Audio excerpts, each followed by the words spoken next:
1973 what was originally called Grace Chapel Fellowship. Reached a point where they were looking around for a location. When they located the site where we are now, here in La Mirada, and it was a 4-acre site. It was a building that had been built by the Conservative Baptists. The place went up for sale, and they bought the location for $235,000. When we joined the church, it was a flourishing church. We got up to approximately 200 a Sunday, and we were really on the march as far as growing and anticipating, expanding, and so forth. Be strong, have faith, and go up down with hope. Our pastor left, and when he left, we were actually for a period of 3 years without a pastor.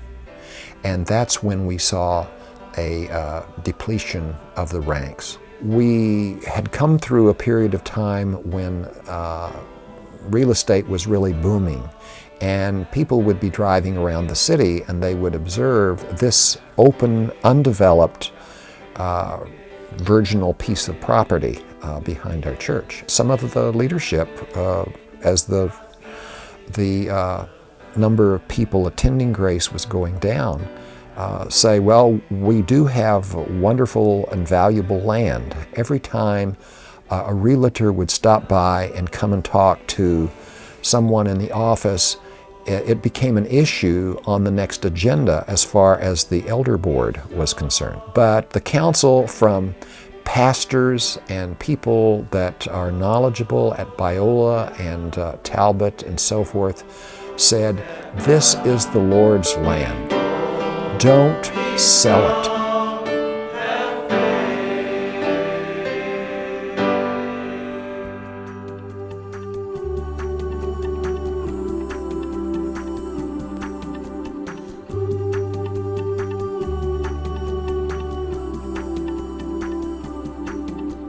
Trust, believe, take hold, receive, be bold, be strong, have faith.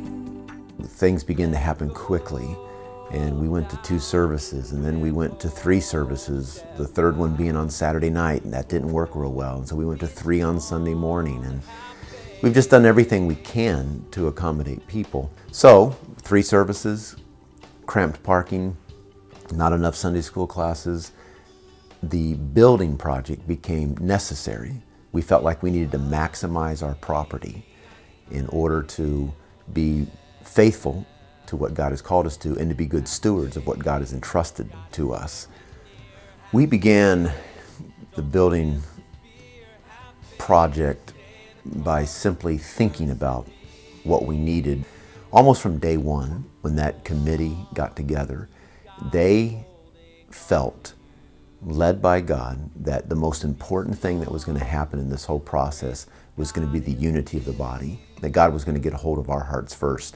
The other part is it's really forced us to think through what it is that God is calling us to. I mean, a building, we're looking at, I can't even remember what the last figure is, $5 million. And one of the hesitancies on our part has been, wow, what will $5 million do if we send that around the world? How in the world can we justify plopping that in bricks and mortar and carpeting and chairs and sinks and toilets right there on the back of the property that God's given to us? And by wrestling with that, God has, at least for me, I know, given me a strong sense that what we can do is even more if we get the right people in. So this is not about building a 2,000 member church. It's about stewarding what God has already given us, maximizing those resources, and by doing that, assembling an army of ambassadors with a common calling, passionate about the gospel. And we begin to realize this is a God-sized project. This is not something that the people of Grace Evangelical Free Church of La Mirada are going to be able to pull off. We firmly believe that that land was a gift for the Lord and that it was there for a purpose. God gave us 4.5 acres. It's all paid for. Well, let's steward that well. As long as God's going before us, then we'll continue to have a lot of fun.